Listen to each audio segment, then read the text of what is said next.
இன்றைக்கி ஒரு hair care routine பார்க்கலாமா? எப்போதுமே ஹேர் கேர் ஸ்டார்ட் பண்ணுறதுக்கு முன்னாடி உங்ககிட்ட இருக்கிற ஒரு பழைய டிஷர்ட் அந்த மாதிரி யூஸ் பண்ணிக்கோங்க. அப்போ தான் உங்கள் டிஷர்ட்க்கு எந்த சேதாரமும் ஆகாது. So let's get into the video. நான் இன்றைக்கி காலையில் எழுந்ததும் ஹேர் கட் பண்ணணும்னு சொல்லி எங்கள் வீட்டில் இருக்கிற செம்பருத்தி இலை, அதுக்கப்புறம் கருவேப்பிலை இலை, அதுக்கப்புறம் திடீர்னு இன்றைக்கி பார்த்தேன் ஒரு வேப்பிலை மரம் இப்போ தான் முளைச்சி வந்துட்டு இருந்துச்சு. அதுலேருந்து ஒரு வேப்பிலை இலை எடுத்துக்கிட்டேன். அதுக்கப்புறம் ஒரு எக்கு, இதெல்லாம் ஒரு ஜாரில் வந்து போட்டு எடுத்துக்கிட்டேன். நான் வந்து எனக்கு எப்போதுமே ஹைபிஸ்கஸ் வந்து எங்கள் வீட்டில் நிறையா இருக்கும். இன்றைக்கின்னு பார்த்து எனக்கு கொஞ்சம் தான் கிடச்சிச்சு, 2 சரின்னு அதுவும் ஆட் பண்ணிவிட்டு ஒரு ஹாஃப் லெமன் ஸ்க்யூஸ் பண்ணிக்கிட்டேன். அதுக்கப்புறம் ஆல்மண்ட் ஆயில் இன்ஸ்டெட் ஆஃப் நீங்கள் வந்து கோகோனட் ஆயிலும் யூஸ் பண்ணிக்கலாம். அப்புறம் எக்கை வந்து பிரேக் பண்ணி உள்ளே ஆட் பண்ணிக்கோங்க. எக்கு எல்லோ வந்து சேர்க்காதீங்க, அதுலேருந்து ஒரு ஸ்மெல் வரும். ஸோ நான் ஆட் பண்ணல. அதுக்கப்புறம் எல்லாத்தையும் ஒன்றா வச்சு ஜாரில் வச்சு நல்லா அரைச்சிக்கோங்க. எப்போதுமே எந்த ஹேர் கேர் போடுறதுக்கு முன்னாடி ஹேரை நல்லா வந்து கோம் பண்ணிக்கோங்க. எந்த ஒரு டேங்கிள்ஸும் இல்லாமல் வந்து கோம் பண்ணி எடுத்துக்கோங்க.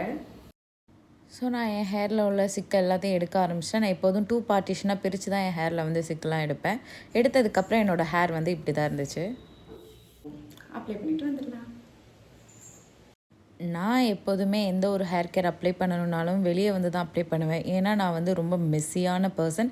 கீழெல்லாம் சிந்திடுவேன்னு எனக்கும் தெரியும். அதனால வெளியே வந்து நல்லா என் ஹேர்க்கு எல்லாம் ஆல் ஓவர் த ஹேர் வந்து நான் நல்லா அப்ளை பண்ணிட்டேன்.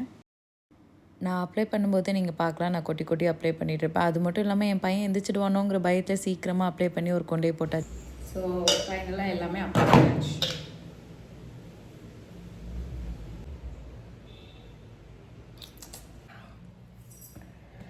ஓகே, ஃபைனலி அப்ளை பண்ணியாச்சு.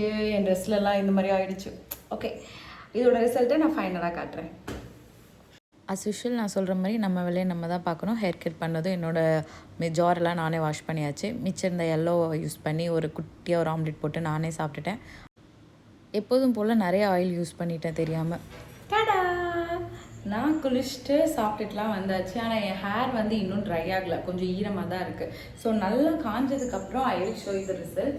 இப்போதைக்கு என் ஹேர் எப்படி இருக்குன்னு கேட்டிங்கன்னா, நான் ஃபஸ்ட்டு வந்து என் ஹேர் ட்ரையாக இருந்துச்சு. Before washing my hair N hair வந்து நல்லா ட்ரையாக இருந்துச்சு. இப்போதைக்கு வந்து எனக்கு கொஞ்சம் சாஃப்ட் ஆகியிருக்கு. ஸோ ஃபைனல் ரிசல்ட்டை நான் உங்ககிட்ட ஷேர் பண்ணுறேன். ஸோ இந்த வீடியோவில் என்னோடய ஹேர் கொஞ்சம் ஈரமாக தான் இருக்குது. ஸோ ஃபைனலி இதுதான் அவுட்கம். ஹேரை வந்து நல்லா சில்கி ஸ்மூத்தாக ஆக்கியிருக்கு. அதுக்கப்புறம் வந்து ரொம்ப ஃப்ரிஸ் கண்ட்ரோல் ஆகிருக்கான்னு கேட்டால் இல்லை, எனக்கு எப்போதும் போல தான் ஃபீல் ஆகுது. அண்ட் ட்ரையாக இருந்ததுக்கு வந்து என் ஹேர் வந்து நல்லாவே சில்கியாக வந்து எனக்கே தெரியுது. விசிபிளாகவே ஒரு சேஞ்சஸ் உங்களுக்கு தெரியும். நல்லா சில்கியாக ஸ்மூத்தாக இருந்த மாதிரி இருக்குது. ஸோ என்னோட ஹேர் கேர் ரொட்டீனில் இந்த மாதிரி herbal ingredients and natural ingredients வந்து நான் நிறையா யூஸ் பண்ணுவேன் எப்போதுமே. லைக் இதில் வந்து இந்த டைம் வந்து நான் வாட்டர் ஆட் பண்ணேன். அப்பார்ட் ஃப்ரம் தட் நான் அந்த வாட்டருக்கு பதிலாக வந்து மில்க் யூஸ் பண்ணுவேன், யோகட் யூஸ் பண்ணுவேன், இந்த மாதிரி யூஸ் பண்ணிகிட்டு இருப்பேன். ஸோ இந்த ஹேர் கேர் மாஸ்க் நல்லா இருக்கான்னு கேட்டிங்கன்னா, அஃப்கோர்ஸ் எஸ், நல்லா இருக்குது. எனக்கு பிடிச்சிருக்கு. Personally I recommend. எனக்கு பிடிச்சிருக்கு. இதுதான் என் ஹேரோட ஃபைனல் ரிசல்ட். ஹேர் மாஸ்க் நல்லாவே இருந்துச்சு.